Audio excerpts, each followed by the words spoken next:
Hello everyone, welcome back. Today we're going to have a continuing discussion about fighting bad guys who are wearing body armor. Okay, and this scenario is where the Taliban have now received $80 billion of U.S. military equipment because Biden left it behind in Afghanistan, and there's lots of videos of the Taliban wearing body armor.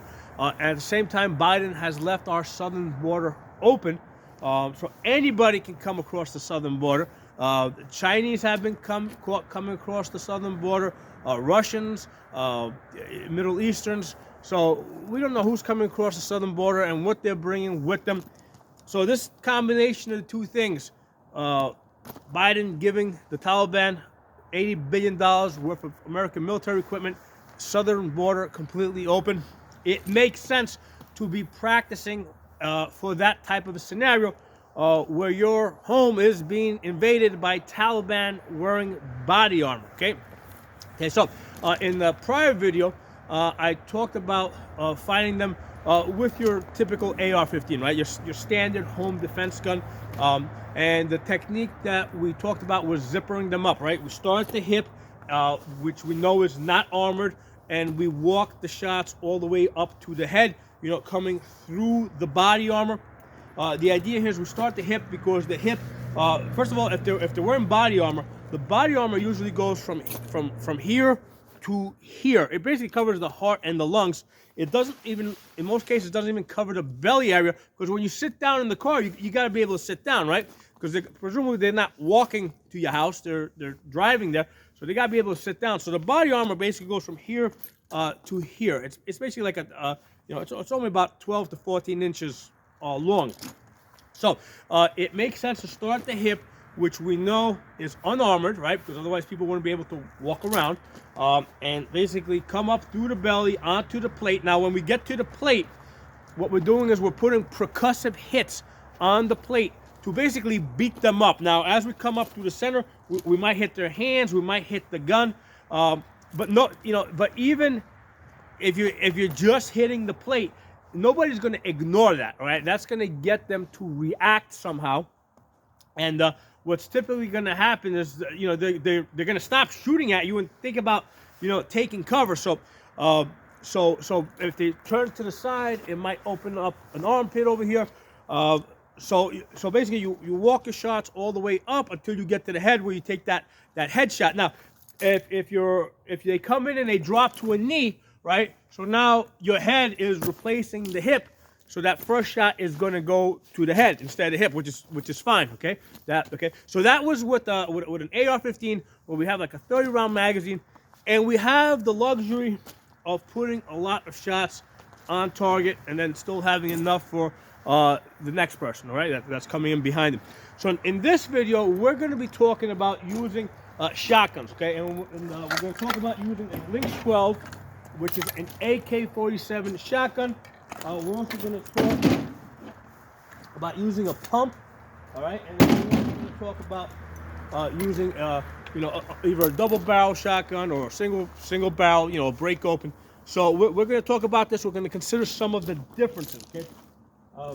Now, with regards to, even if you're using, let's say, the Lynks 12 here, right, with the 10-round magazine, okay, 10 rounds is not a whole lot of rounds, okay?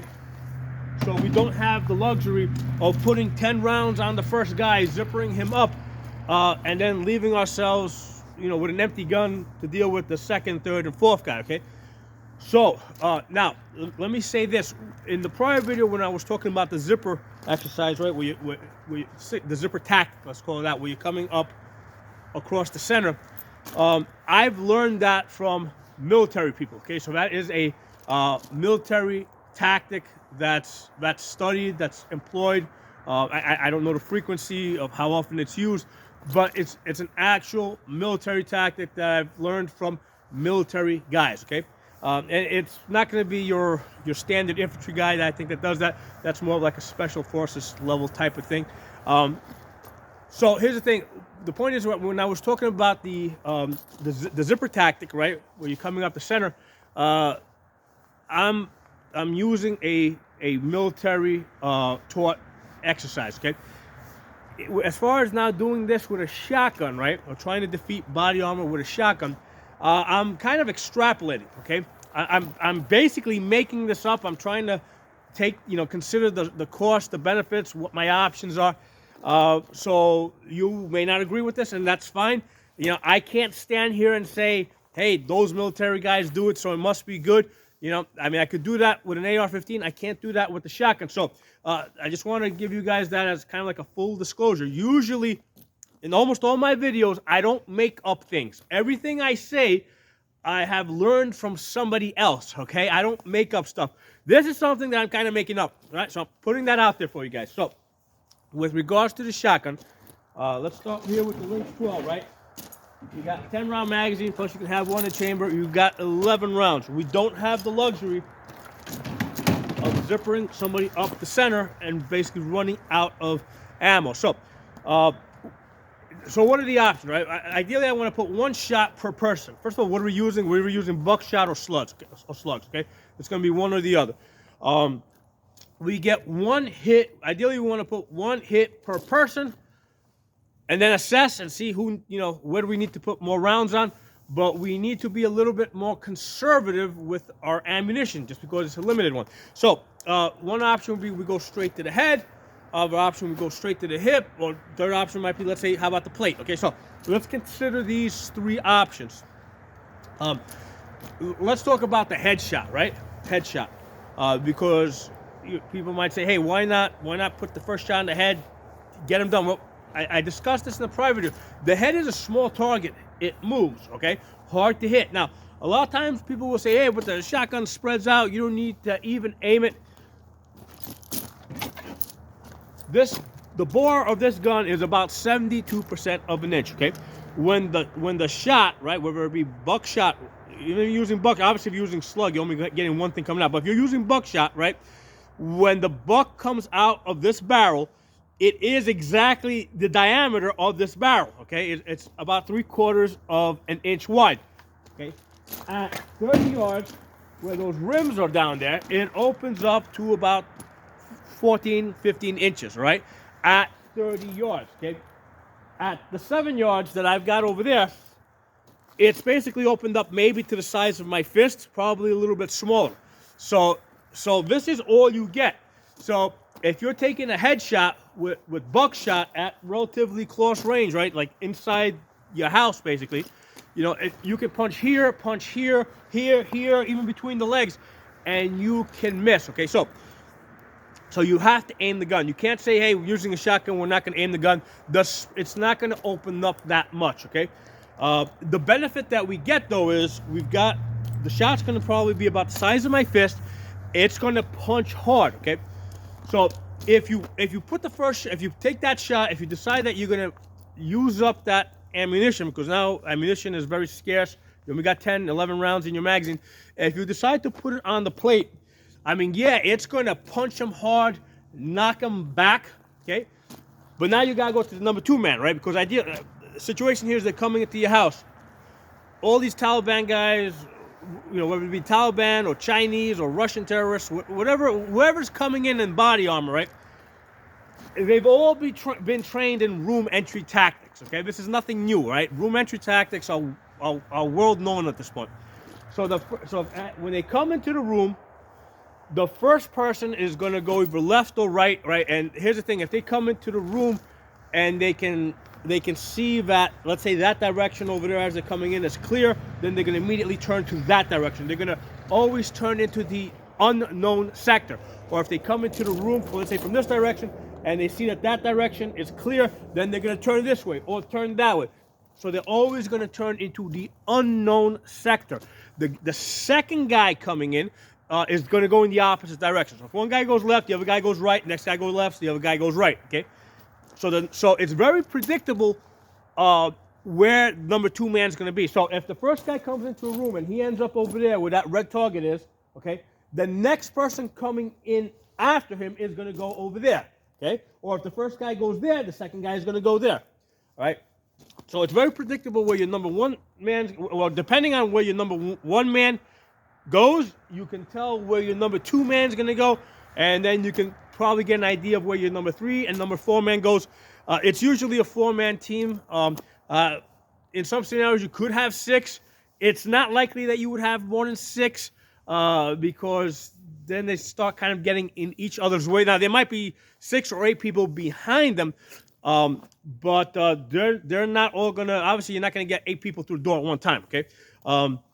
So basically, you got to deal with number 1, number 2 man. If you can stop them at the doorway, right, what's going to happen is the first guy at the doorway is now going to basically become a roadblock for the second guy coming in or the third guy coming in, okay? So if you can drop the first guy and the second guy, you know, now that's a roadblock for the next guy coming in. So if you choose to put that first shot on the chest, okay, with the buckshot or the slug, I mean, yeah, it's going to knock them down. It's not going to kill them. It's going to knock them back. It's going to wind them, okay? Then you go to the next man. You go to number 2 man, right? Deal with him, all right? Now, all right, fine. You've decided to put it on the chest. You're going to put down, let's say, number 2 man. But by the time you put down number 2 man, right, if you're putting it in the chest, the first guy, number 1 man, is starting to get his shit together, and number 3 man's on his way in now, right? So the point is that you put down number 1 man, right, but you still now got to go back and deal with him, right, because you haven't incapacitated him, right? So shooting somebody on the plate, all right, with the buckshot or the slug is gonna knock the wind out of them, but there's a good chance that they're still coming back into the fight. So that's why I don't like the idea, if you got limited capacity, I don't like the idea of putting it on the plate. So how about the headshot, right? You figure you put the shot in the head over here, and then just you're done with him, right? You know, either buckshot or, because remember, even with the buckshot, you're not going to get that big spread. You're basically getting a spread like this, straight to the face, he's out. Okay. The problem with the head is the head moves, right? The hip does not move. Head moves a lot, okay? So there's a good chance that you're going to miss, okay?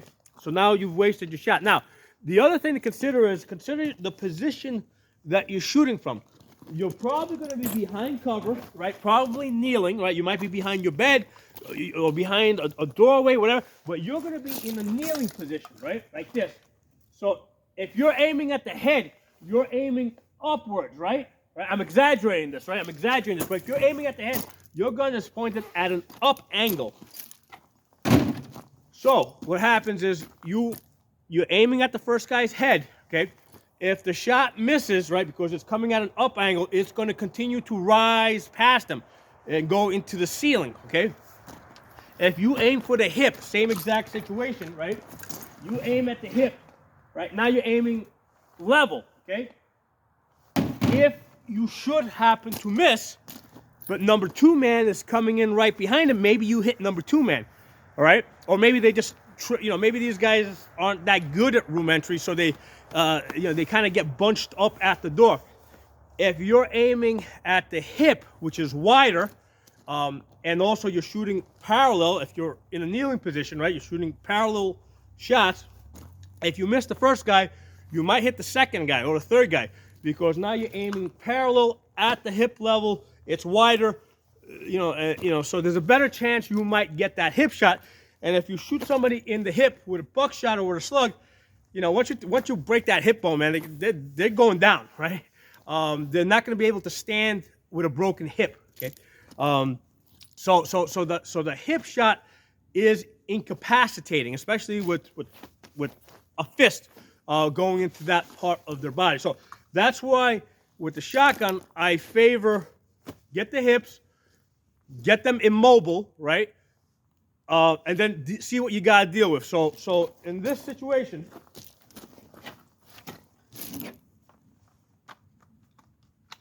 okay, you're in this position over here, right?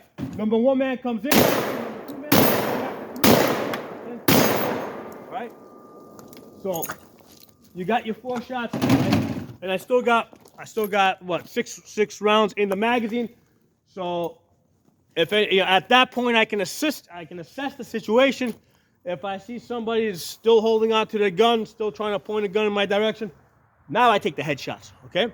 So I've expended. If I got 4 men coming in, I've expended 4 bullets or 4 shells, right? and I still have another 6 left over to assess. Is there anybody else coming in after them? Are they still moving on the ground? Are they still trying to get the guns up and point them in my direction?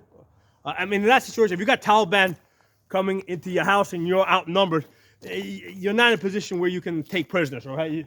You gotta finish them, but you can do it. You can finish them at your leisure. Okay, you can do the magazine change. Okay, after they're on the ground, now is the time to do the tactical reload. Okay, now let's talk about the reload. Okay, the most difficult thing to do with the AK-47, especially the Lynks 12, is the reload, because you gotta rock it in. When you rock it in, this first round has to compress up against the bolt in order for this to go in. Okay, so that can be a real pain in the balls. So when you need to do the reload, okay, rather than trying to do it all tactical, spetsnaz, try to do it one-handed like this, what I recommend is turn the damn gun upside down, okay, and give yourself some real leverage. Hook that in there and pull that in, okay, right? Get this thing so that you can actually see it if you got enough light, and really wedge it in. Don't be afraid to do it. Turn the gun upside down and use, rest the barrel and lever this in, okay? Now you might say, hey, with practice you can get better with this, okay? Listen, nobody's practiced more than I do with the Lynks 12, okay? To put things into perspective for you guys, I've got 2 Sega 12s with broken bolt carriers, right? Cracked bolt carriers. Each of those did 30,000 rounds, okay? And then I've got 2 of these Lynks 12. Each of them did 15,000 rounds so far, okay? So that's a total of 90,000 rounds of shells, of shotgun shells, between the Segas and the Lynks, okay? So 90,000 rounds, 10 round magazines, right? Because I've only been using 10 round magazines. Okay, that means that with 90,000 rounds, each one of them holding 10 round magazines, I have done this action of putting the magazine in there 9,000 times, okay? Now, mind you, I didn't shoot all of those 90,000 shells. Usually I'm training other people, okay? But what I am training them in is to hit clay discs. I'm doing clay disc training. I'm teaching them to be able to find the target, get on the target, shoot the target, assess the target. So I am shooting them, I'm teaching them other things besides loading the magazines. And unless I think that they're gonna be actually buying one of these guns, I'm not gonna waste too much time teaching them to do this exercise of, whoops. All right. Unless I know that they're going to be buying this gun and they need to practice this magazine load, I'm not going to waste time on that. Okay, so that's why when I say that I have these guns, I have put about 90,000 rounds through my Segas and my Lynks. I haven't shot all 90,000 rounds, but I have, for the most part, loaded all the magazines. All right, just to speed things up. So I have done this action 9,000 times, okay? And then some, right? Because I'm demonstrating right now to you guys. So the thing I'm trying to say is that as far as getting better with the magazine changes, okay, there's a point of diminishing returns. Yes, as you do it, you get a little bit better. You get up to a certain point, but at that point, you don't just keep getting better, okay? Because there's a lot of other things going on. There's distractions. There's, especially if you create stress, right? You can't see, so don't expect to be able to do this as easy as you think you're going to do it, okay? So ideally, if you're going to be using the Lynks 12 self-defense, have a backup gun, all right? Have 2 of these, all right? I don't care whether you got 2 or 3 Lynxes, a Lynx and a pistol, have a backup gun, right? Because the fastest reload is going to be a second gun, okay? That's going to be your fastest reload. Now, if you're in a situation where you only have 1 Lynks 12, something to consider. Download your other magazine. So you're going to put your primary magazine is going to have, let's say, 10 rounds plus 1 in the chamber, 11 rounds. But your other magazines, don't put 10 rounds in there. put 8 rounds in there because there'll be a little bit less pressure. It might be a little bit easier for you to get the reload, right? This one has less rounds in there. Okay, so that's going to be a little bit easier because it has less rounds. Okay, it takes a little bit more effort. So something to consider. Okay, and again, I can't say like with an AR-15, I can say, hey, this is the way military guys do it. This is the way special forces guys do it. I can't say that with the Lynks 12. Okay, all I can say is that with my experience, right, as much shooting as I have done with these guns, this is my experience that I'm sharing with you guys. And you can take from that what you want, right? If you think that some of it's not going to work for you, that's fine. But whatever you decide to do, practice that actual scenario, okay? So let's put this on the side for a minute. Let's talk about the pump, okay? The weaknesses of the pump is basically you got to pump it. If you short stroke this, it's going to jam up the gun. Let me find an empty shell for a second. Okay, empty shell. After the gun goes bang, this is what you're gonna have in your chamber. Okay. If you short stroke it, meaning you don't do this hard enough, that's what you're gonna end up with. Okay. So when you pump this, you have to pump this hard enough. Okay. So that sucker flies. Okay. Because remember, a lot of times when people practice pumping, all right, they have. They're using live shells, right? When the shell is empty, it has a lot less weight. It doesn't fly as far. So that's the first problem. People short stroking this, which especially in the dark, that can be a real issue. So one of the things that you want to practice,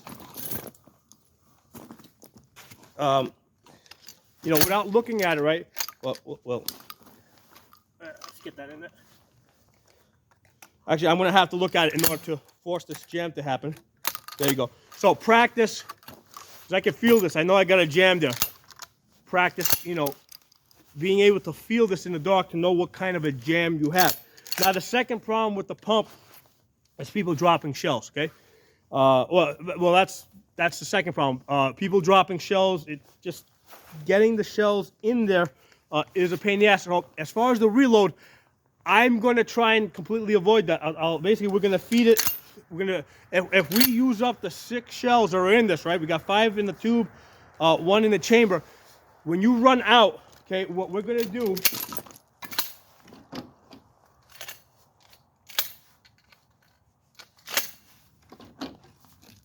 So same scenario here, right?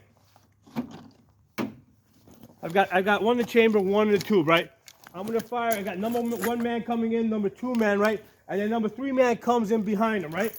So I'm here, right? There you go. I jammed it. Fuck this shit. Get this out of there. All right, come up. Oh, crap. I'm empty. Grab the next shell. Throw it in through the ejection tube. Right? So the fastest reload for the shotgun, once your tube runs empty, is just keep throwing in the shells into the ejection port. Being careful not to put them in backwards, okay? Because especially if it's dark, it's really easy to accidentally take one of these shells, put it in backwards like I just did, and now this is gonna give you a problem, okay? All right, so you can see what a pain in the ass it is when you put the shells in backwards. So you gotta get used to feeling for this, right? If you can't see it, feel it. Make sure you're not putting them in backwards, okay? But the same idea here. We're shooting at the hips because the hip doesn't move around as much. And also we're shooting flat, right? Instead of shooting up at the head, right? Which is gonna keep rising after, if we miss, it's gonna keep rising. We're shooting flat at the hip. So if we miss number 1 guy, maybe we'll catch number 2 or number 3 guy coming in behind him, okay? So that's something for you guys to consider, right? Again, we're talking about the shotgun here. We can't say, hey, we know that this is what those military guys do or those military guys do. We don't have that. We can say that, hey, this is what the military guys, this is what the combat veterans do with their AR-15s. these are the concerns that they have. How can we solve those problems? How can we, address those concerns with the tools that we have available to us? Okay, let's get this out of the way. Double barrel. This is my special request by one of my favorite viewers. Okay, he wanted to know. He wanted me to talk a little bit about the double barrel. Now, we are obviously now, instead of having, right, we've gone from 10 rounds or 11 rounds in the Lynks 12, 6 rounds in the pump. Now we're down to just 2. Okay, and this shotgun's is even harder because after you, with a lot of shotguns, after you break it, the pins are automatically cocked. With this one, I have to manually cock these guys. Okay, we got 2 shots, and then we got to reload, and most likely we're dealing with more than 2 guys, right? So same idea, we're shooting at the hips, but then what happens? We got to do a quick reload. There's no quick reload, okay? Basically, what we're hoping for here is that we take out number 1 guy, take out number 2 guy. That serves as a roadblock for number 3 and number 4 guy coming in. But let's try and give ourselves a little bit of an advantage here, okay? So what I would definitely do, I would probably do this in all these cases, wherever, even if I got an AR-15 with any of the shotguns, but especially if I've only got a double barrel shotgun, what I want to do is I want to lay down some trip wire for those guys to trip over as they come in. I don't want to put obstacles up there that they can use for cover or for concealment, right? I just want to put trip wire across the ground, and that could be extension cords, right? Just take a long extension cord, like whatever, 25, 50-foot extension cords, and basically just run it back and forth. You may have to put some furniture in the corner so that you can wrap around the legs or something, and put some extension cord or rope if you've got rope. And what I would try to do is almost create like a net, right? Almost like a net where they're kind of crisscrossing. So as they come in, they're tripping over the rope over there. They can't use the rope to aid them, right? They can't, I don't want to put something on the ground that they can use for cover or concealment. But I'm going to try and put some extension cords over there in like a net-like pattern where I got some going horizontal, maybe some going vertical. So as they're coming in, they're tripping, right? And that gives me the chance to do my reload. All right, so setting this thing up here.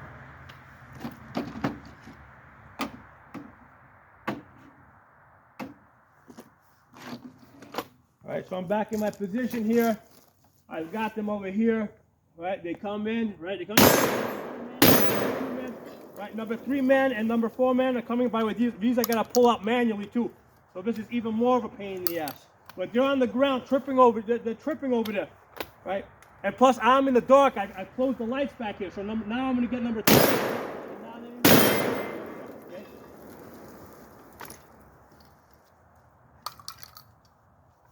Okay, so by setting up some tripwire, I give myself the time to do the shell change, which with this gun here takes a long time. Because I also gotta, not only do I have to cock these right, but also I have to manually pull the shells out. They don't fly out. On some guns they fly out, and you don't have to manually cock them. On this one I do. So this is an old style coach gun. It slows down that process even more. So there it is, guys. That's my opinion on fighting Taliban wearing body armor, who are trying to invade your house and kill you. Basically the plate is from here to here, right? So this area here, not just the hip, but the whole belly button area is going to be open. Put the shots over there. You have a better chance of hitting the hip than hitting the head. And basically get them on the ground. Get them to think about something else other than killing you. So especially if you get the number 1 guy, number 2 guy, number 3 and number 4 guy are going to be very, they're going to lose their confidence. They're going to be a little bit nervous about coming into this room. And also, like I said, lay down some type of tripwire over there, and also work with the lighting situation, right? You want the light to be over there. You don't want the light to be in the area that you're in. So when they're looking in your direction, you want them to see a darkened area so they don't even know how many people you got back here, right? So some ideas for you guys to think about. I hope you guys enjoyed this video. Hopefully we'll never actually get into this type of a situation where the Taliban use that equipment that Biden gave them to actually invade us. Here, also a very interesting thing, in Ukraine, Russians invading Ukraine. The Ukrainians finally, last minute, on the day of the invasion, decided to lift the gun buying restrictions on their citizens. On the day that they're being invaded, right? They said, hey, maybe we shouldn't make it so difficult for our citizens to buy guns. Well, I think it's a little late, okay, at this point in the game. But there's a prime example of why all the citizens in a country need to be armed, okay? Because ultimately the army, right, in any country, including the United States, it's a centralized unit. You cut off the head or the heads, right? You cut off the leadership, and a centralized an army that depends on organized leadership, right? That's centralized. It tends to fall apart. In that type of situation, like the situation that they have right now in Ukraine, a decentralized army of independently operating citizens, armed citizens, are a better defense for that country in that type of a situation. Basically, every house should be a machine gun nest, okay? Because what they need to do is they need to make the idea of occupation very scary to the Russians. Okay, that's the only thing that's going to scare them off. You're not going to. The Ukrainians are not going to scare off the Russians with their army. Right? The only way they can scare them off is with the idea that, hey, the entire citizen population of this country is armed, and you'll never be safe in this country. They're just going to keep fighting them. Okay, so a couple of things for you guys to think about. I hope you guys enjoyed this video. If you're not a member of the channel, subscribe, hit the bell button so you get notifications. I'll talk to you all soon.